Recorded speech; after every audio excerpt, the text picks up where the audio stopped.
Hey guys, what is up? Welcome to 1922 Project. My name is Kelly, and as you can see, we've got a little bit of a change of scenery here today because I want to show off my laser printer. If you are new here, again, my name is Kelly, and typically my content is primarily sewing, embroidery, those kinds of crafts, but this kind of, if you're like me and you just love everything about making and creating, then this kind of falls into that category. So I thought we'd take a look at it. The drawback is we're in my garage, it's kind of loud, things are happening, but I've tried to make this video several times. I can't shut the garage door. We'll just have to deal with it. It's been a while since I've put out a video, and that makes me sad. So we're just gonna do it. I've got a project today that I wanna show you guys, and we're just gonna start there. So if you are unfamiliar with lasers, this is what is affectionately known as a K40 or a 40 watt laser. So if again you're sort of obsessed with creating, maybe you have a silhouette cameo or some other kind of cutter, you've probably gotten ads or been targeted with a company called Glowforge, and that's kind of the user-friendly, straight out of the box laser cutter. It's not one of the huge machines that you're going to see for mass production. It's more of what's considered a desktop laser cutter, and they're really popular. So years ago, I saw the Glowforge on an ad. I've never seen one in person, so just take that information. I've never owned one. I've never seen one in action, so I don't know a ton about them. I just know that it was out of my budget. So I always wanted one, could never really get one. But always kind of kept my eyes peeled and thought about what I could have instead. And at some point, I discovered the K40.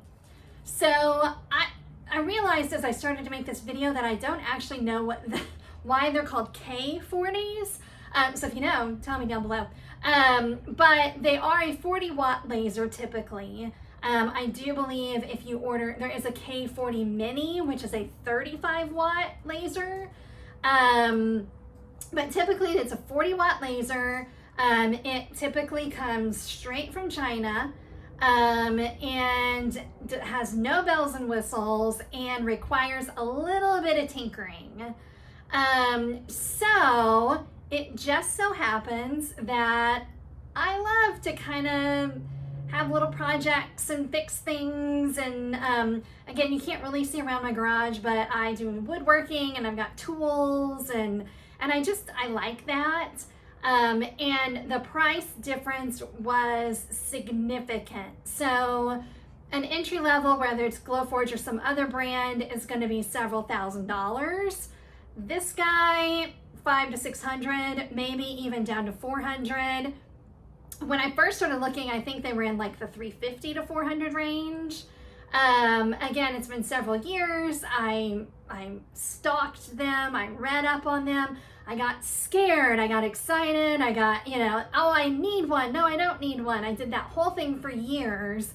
And then finally, a few months ago, I just went for it, and I cannot believe I waited so long. This thing, not to be overly dramatic, but this thing is what dreams are made of. Yes, a bigger, fancier, more awesome laser would be fantastic. I don't have the budget for that, and I don't necessarily know yet how much I'm going to be using this for business purposes. At this point, it really is a hobby machine for me. I think you're mostly going to find, well, I say that, plenty of people make money off of these, and I've already sold a few things, just friends and family kind of stuff, but I love it. I think it's perfect. The price point was spot on, and I could not be happier. Now, I will say this, so you can see mine says, I call it Omtech. I've also heard it called Omtech. So it is branded, and they do kind of have a hub here in the US. And I went with them for a couple different reasons. First of all the reviews were saying that it is kind of ready to go out of the box. I will show you a few modifications I made, but it was kind of just ready to go. Whereas if you went $100 cheaper and got something off of eBay, you might have to do a little more adjusting to get it to work. And so for me, that was worth the little bit of extra money. And then secondly, they have a pretty active Facebook group. And so I knew, although they have bigger lasers too. So on the Facebook group, some people have this little guy and then some people have bigger lasers, but overall, it's a really active Facebook group. And so when you have questions, concerns, there's someone to kind of get on there and ask your questions. And then, same token, even despite the Facebook group, there's a US number to call and ask questions. I haven't had to contact customer service nor have I had any issues, but if I did, at least there's someone I can call. Whereas if you get off, these are on eBay, they're on Amazon. Again, most of them kind of come straight from China. You don't really know what you're gonna get. But I will say that I'm very happy with this company. I'm glad I went that direction. I'm glad I spent a little extra money. It just made me feel safer and it made me feel more confident. So, and again, super, super happy with it. So I'm finally gonna turn you around and kind of go over this machine with you.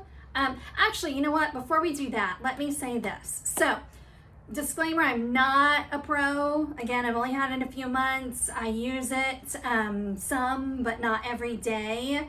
I hesitated on this machine because I was scared. And that's not typical for me. I'm typically, it'll all be fine. We'll work it out. But if you get on the Facebook pages, not necessarily for this particular company, but like on a general K40, you are gonna hear horror stories and you're gonna have people like freaking you out, like, oh my God, I'm gonna blow my house up. I'm gonna, laser off my hand, something. And I just part of the reason why I wanted to make this video was just kind of to let you know that that's actually, if you don't want to do that, you won't do that. I mean, it is a serious machine that should be taken seriously. So you do not walk away from it. It is catching wood on fire. You do not walk away from it, not even to go to the bathroom, nothing. I am always right here. Again, I have kind of a woodworking shop out here. I do other things out here. So I have it going and I'm over here doing other things, but I'm paying attention to this. It's got an emergency stop. You can have a fire extinguisher nearby, at the very least a blanket to kind of put out any flames, but I've not had anything even remotely like that happen. And don't stick your hand in there. It's a laser. Some guy on one of the Facebook groups I'm in was like, he had like a dot on his finger, like, oh, are you even a laser owner if you don't, laser your hand a little? Yeah, I am. And no, I'm not gonna laser my hand because I'm not sticking my hand in there when it's on. Just use common sense. So, I was terrified to even plug this in. And then once I did it one time, I was like, oh my gosh, why am I so paranoid? You know what it is? And this is gonna be sexist and I don't even care. It said it's mostly men on those Facebook pages. We don't act that way. I don't act that way. Again, that's too general. I know, I'm just being silly, but a woman's not sticking her hand in there. So anyway, don't be afraid of it. If you have a little bit, again, it's not for everybody. There's one modification I made that is not negotiable. And if you're not comfortable doing something like that, it's not the machine for you. But if you have a little bit of knowledge, if you have a friend, a family member, a husband, a wife, that is a little more inclined to those sorts of things that can help you, there's nothing to be afraid of. Be smart, be thoughtful in what you're doing. You can see I've got this is a miter saw back here. I've had that miter saw for years. I've been woodworking for decades. Every single time I turn that thing on, I think, where are my fingers?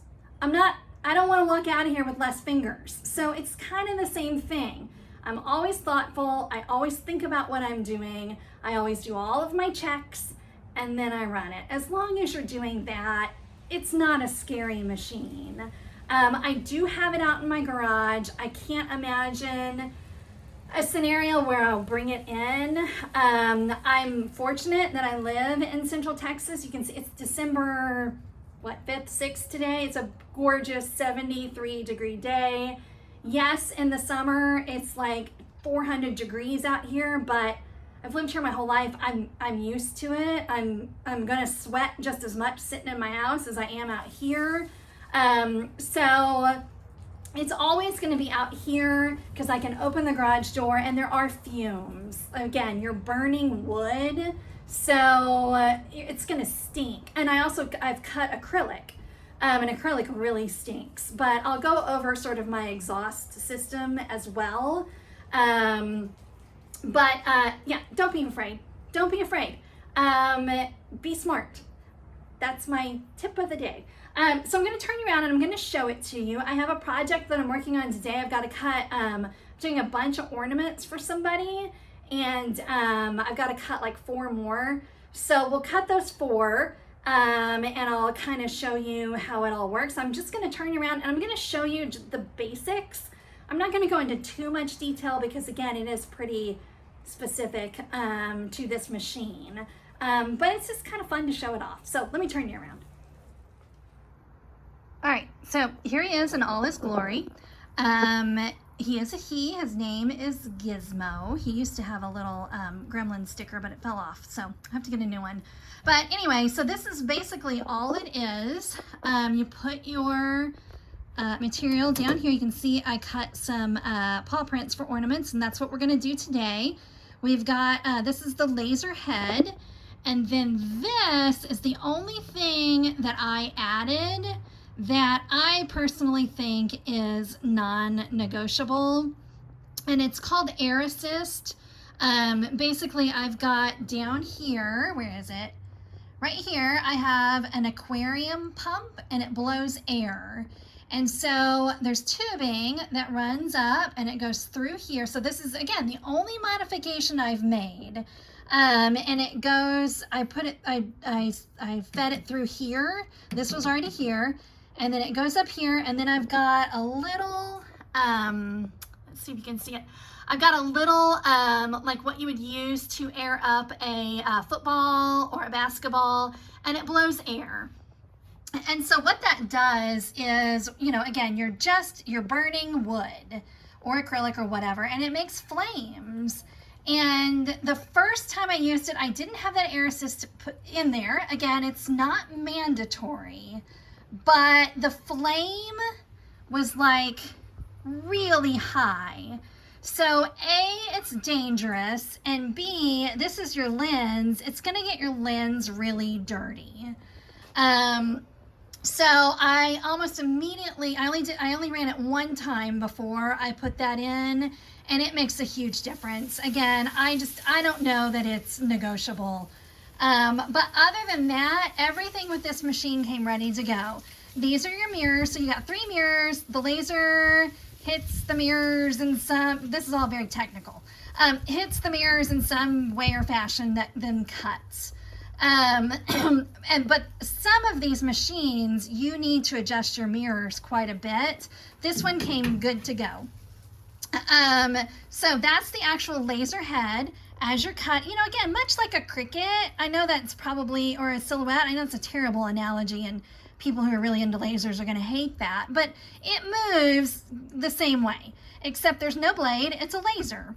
And you can cut wood. I do wood and acrylic. You can cut cardboard. I have cut, let's see if I can see it over here. I see it over here. Excuse my messy garage. I did cut, you can cut, leatherette. It has to be laserable though. There are dangerous things that you can see. My logo is there. I didn't go deep enough. you know, there's tons of different things that are too dangerous to cut in here. But again, you just have to do your research. And really all I wanted it for was wood and acrylic. So we're good to go with that. So that's your bed, and that's where everything is. Now you are limited in space, right? That's another benefit of a bigger machine, is not only is there a bigger bed, but a lot of them have what's called a pass-through, where you can feed a really big piece of material in there, and it'll, you know, kind of come in and out through here, kind of like a printer. But this one, I'm limited by, you know, 9 by 12, I think. Not a huge issue, but, you know, again, someday it would be nice to have something bigger. And then all of this over here is the controls. You got your emergency stop. That's very important. It's not on right now. This is your power. I'm not going to go into huge detail with that, but this is a percentage, but really what you care about is this guy up here. If you were to look up, you know, if you were to Google, like, what milliamps should I cut a, you know, 1/4 inch piece of birch with, it's probably going to say, you know, like 8 to 10 milliamps or whatever. Well, that doesn't really translate on this machine because we're using percentages. So when you first get the machine, you have to figure that out. And that actually took me a minute to figure out, but basically, you know, you put a scrap piece of material in here, and you slowly adjust this, test fire your laser. Whatever this guy goes up to is what your laser is doing at that percentage. So like for mine, when I cut, I'm usually on 20%. And then when I engrave, I'm on like 10%. There's a little bit of wiggle room there, but I think the general consensus is you never want this to get above 15 milliamps or you're gonna blow your tube. So again, lots to read up on these things if you decide to get one. And that's one of them. The other thing is the temperature of the water. I'll show you my water in just a minute, but basically your tube is back here. And in order for that tube to not only run properly, but last you a while, there has to be water going through it. And let me see if I can open this one-handed. Okay, so there's the tube.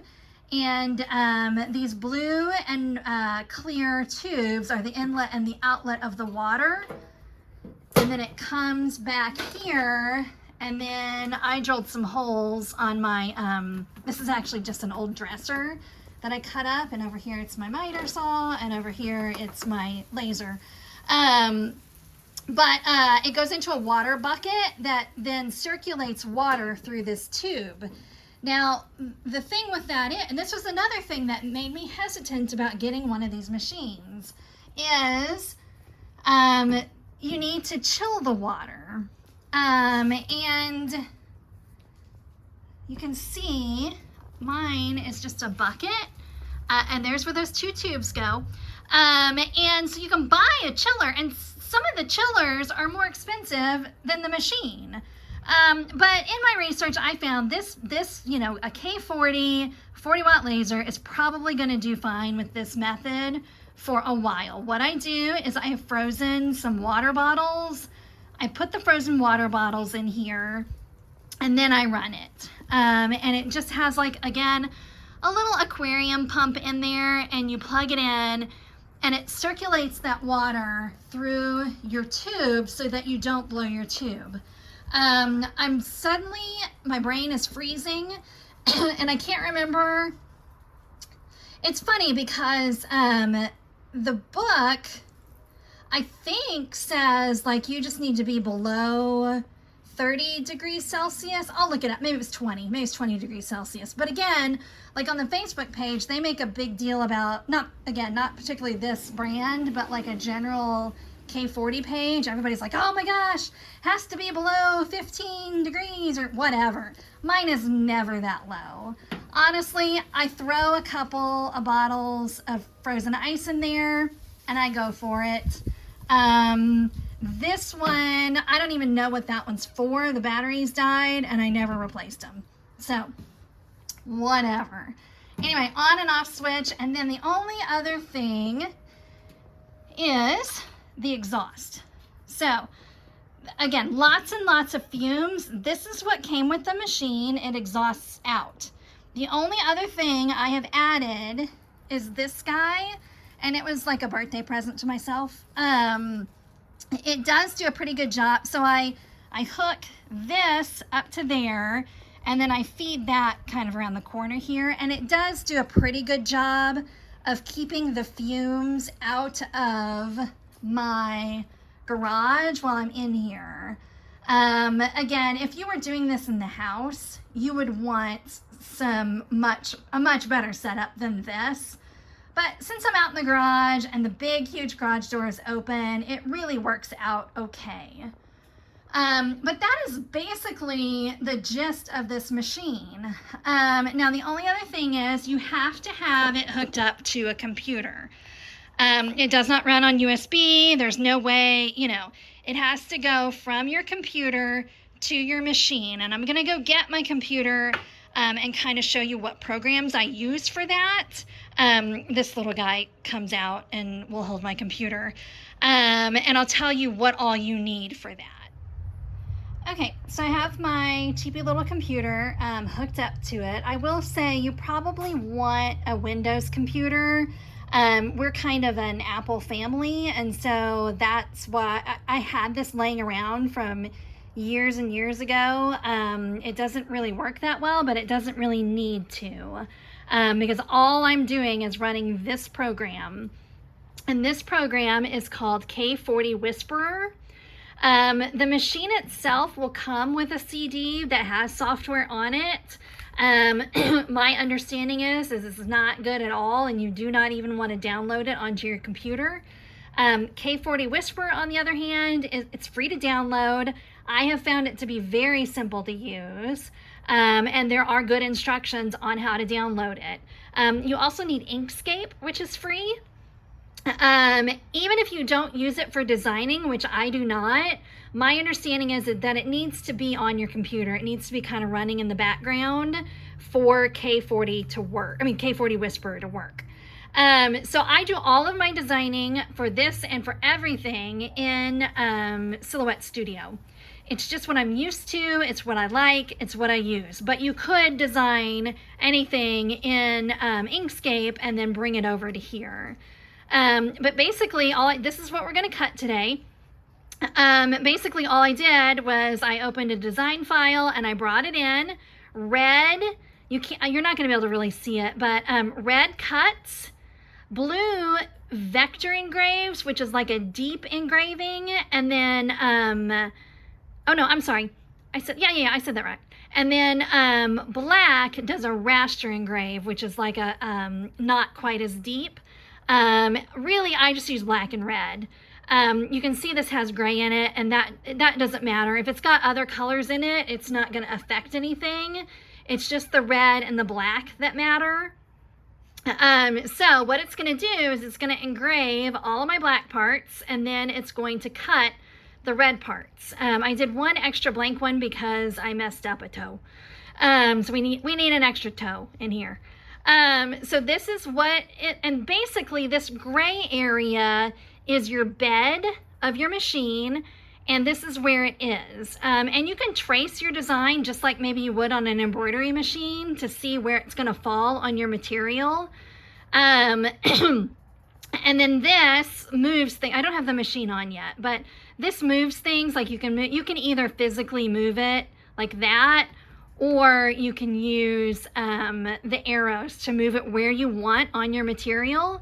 And then you literally just click either cut or engrave or whatever over here, and you can pause it if you need to pause it. Again, you're not going to walk away from this machine, so if you need to go to the bathroom, you can pause it and then it'll start right back up where it stopped. There are, again, a ton of things that are a little more technical, like, this number has to be a certain number, and it's all kind of, I'm pointing over here, it all kind of depends on your machine, but for my machine, I typically I raster engrave at 200 millimeters per second, and I vector cut at 10 millimeters per second. This is for wood. It's going to be different for other materials, but a 1/4 inch plywood, those are my settings. Again, it's from what I can gather, every machine is just a smidge different, so it's just something that you have to play around with, but that's what's working on my machine. So what I've done is I've put my material in here. And I think I have enough to utilize this. So you can see where I cut off a toe. So I've got to cut an extra one. Oh, hi, look at my bug. Another, is that a stink bug? I can't tell.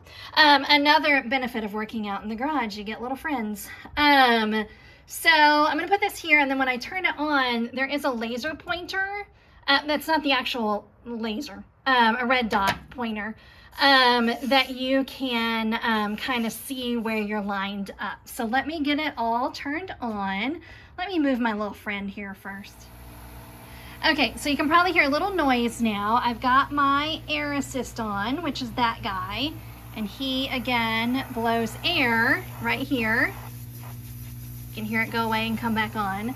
And then every single time I turn it on, I check and make sure my water is flowing. Again, not dangerous per se, but you'll blow your tube if your water is not running. And either I kinked it or it's not running. Let's see, hang on. I changed out my water today. And you have to use distilled water. I changed out my water today, and I may have, no, we're flowing. I may have unhooked it, but it doesn't seem like I did. So we're good with our water. So water is flowing. Sometime, like when it was still summertime, I did wait for this to go down a little bit. I'm not sure we're gonna do that today, maybe. Let's see how long this takes. Okay, so air assist and water. So you want to check those. I haven't plugged in my exhaust yet because it's loud. But let me turn the machine on so you guys can see. Again, I am just extra careful with stuff. I'm never going to run it with this open. People do. I'm not one of those people. But we're not firing the laser yet. We're just looking at our little red dot here. And if we wanted to, I'm gonna go, well, let me show you over here. So if we look at our computer, you can trace the design in K40 Whisper. You would just go to Tools, Trace Boundary. Again, because my computer is so old and so slow, some of these things take a while, but I've noticed that once I've done it once, it then does it, you know, easier and quicker. But in a minute, it'll show up right here to trace the boundary. It's just like it just takes forever for this thing to kind of warm up. And this is the first time I'm using it today. So let's see, is that gonna work? Maybe we'll try it again. Oh, there we go. See, it's thinking. Oh, you know what? Oh no, there we go. Okay, so trace boundary with laser head. So again, much like an embroidery machine, it's showing me, see, I might cut off a toe again. Let's see. Yeah, we're gonna scooch it. Oh, and we might be a little low. So some of the fancier machines have a camera on them, and it's my understanding you can actually add a camera to this one. I don't see me ever doing that, but you never know. So we're gonna kind of bring it up to, the other issue is, it's not an exact science. I've got mine set to where that red dot is pretty spot on with the laser, but it could be a millimeter off. So we don't want to come up too far in this corner, but I think that's going to be good. So we're going to close that. I'm going to turn on my exhaust, and then all I'll do is, again, I will do the black part first, which is called raster engrave. Oh, I gotta come over here and change this. So change this to 10. So I cut at 20 and I engrave at 10. So I'll run that. I might film a little bit of it, but you're not gonna see much because, again, I well, I could probably dust this off, but I'm not going to lift my lid, but I'll show you what I can. All right, so I lied. It was actually giving me trouble with the gray background of the paw print. It didn't do that last time, so I thought it was fine, but I just had to go back in Silhouette and change that to a transparent background. Sorry, it's not only is the machine loud, but it's loud outside. So it is engraving. That's what it does. When it is done, I will show you the engraving before I do the cutting. Okay, it's all done with the engraving. So there it is again, very loud, sorry. I should have timed it to give you guys an idea. I'll time the cut. It takes a while. Again, this is a very basic machine. It's slow. So you know, you just have to be prepared for that. So let me start the cut, and again, I'll time it and let you guys have, I mean, again, it's just 4 little paw prints. Oh, the other thing is when you're cutting, I have to do it twice. I think some people have to do it 3 times. And again, this is just a 1/4 inch piece of plywood. So whatever time it takes to do that first cut, we have to multiply by 2. So, but again, for the price point, I don't really care. Okay, so we're cutting, and I wanted to show you guys 2 things. Can you see that there's 2 dots? My pointer is off more than I thought it was. So I'll show you at the end real quick how I fix that. I think I'm gonna be okay. I might end up cutting off another toe, but whatever, we'll just cut it again. And then also, I wanted to show you, I don't even know if you can see it. You can just barely see that flame, and that's because I have that air blowing on there. If I did not have that air blowing on there, you would see a much larger flame that, if you're like me, would make you very nervous. All right, so I completed the second pass. It took about 3 minutes, which doesn't sound like much when you say it out loud, but if you're just standing around, it feels like forever. So again, I kind of have other stuff that I'm doing. I could be working on my computer or whatever. I do think I'm going to do 1 more pass. I said 2, but I'm kind of gently pressing on those, and I think it needs 1 more go. So let's do a 3rd one. All right, I turned the fan off, so maybe it wouldn't be quite so loud, but it should be good now. I know it doesn't really make sense that these are going to be ornaments, but it will soon. But basically, I want to keep everything in order as best I can. I'm actually going to stain these. So I want all my toe beans to be where they belong. So I'm just going to kind of lift that up. Whoops, we lost a bean. Just 1. Oh, and we lost that guy too. Okay, I'm glad I did it 3 times, because that should have probably come out a little easier. But that's it. That's how you cut them. I'm going to take these off, and then I'm going to show you what I was talking about with the laser beam. So I just want to quickly fix that laser pointer.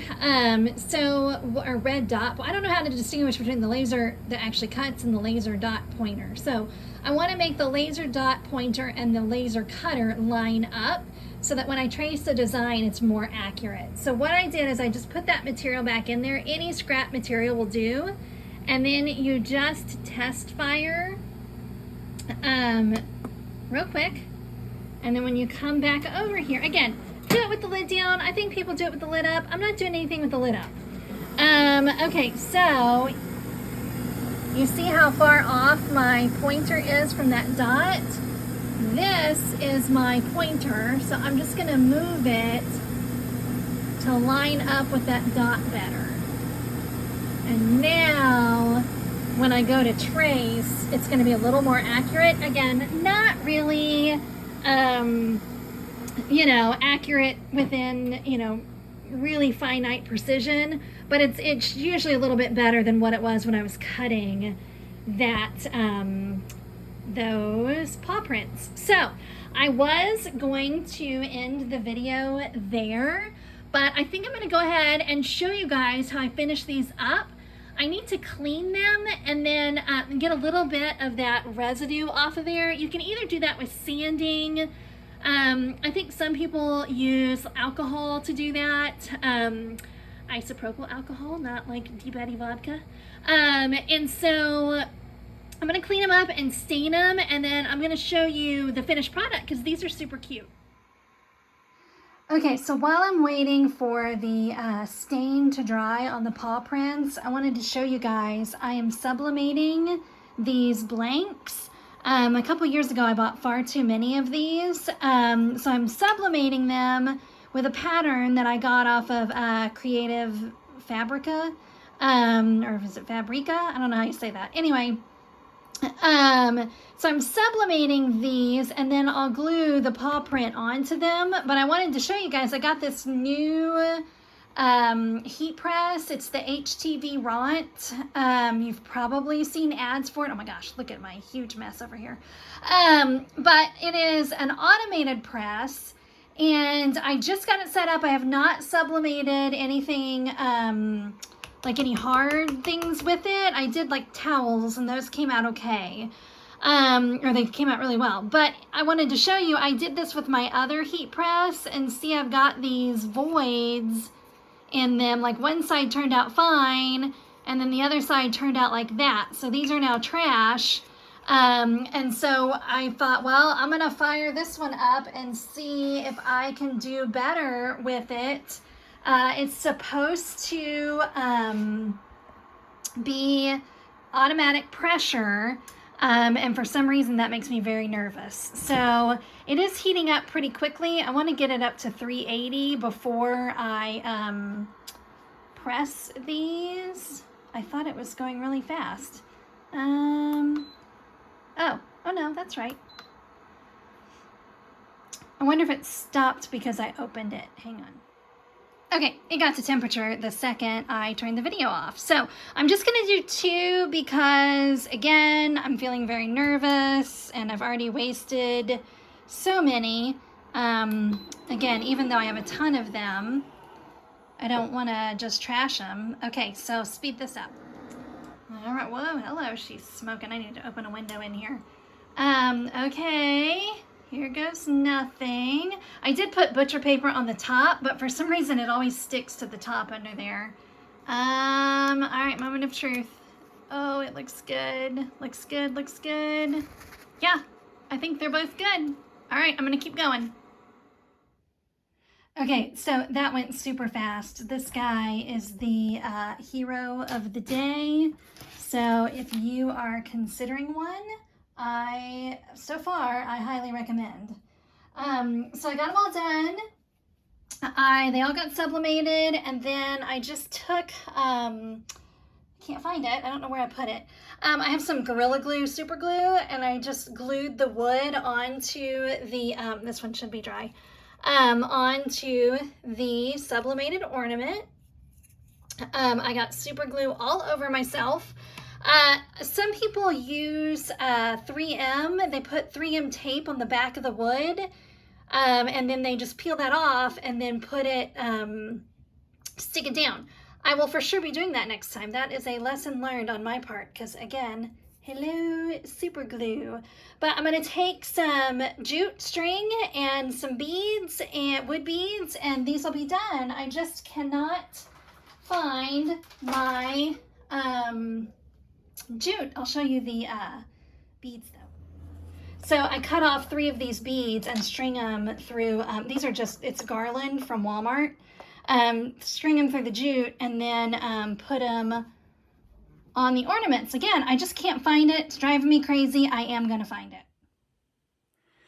Okay, so I'm off to find the jute and then finish up these ornaments and get them sent out. I just wanted to do, it's dark out, it's time to go cook dinner. I just wanted to tell you guys thanks for hanging out. I really appreciate it. Again, I know it's been a while. I know I talk too much, but this was a super fun project. Again, I love, love, love my laser I'm now in love with this guy. If you guys have any questions, let me know. If you want more videos on the laser, let me know. Again, it's pretty specific to a certain group of people. But if you're considering one and you have questions, let me know. I hope you have.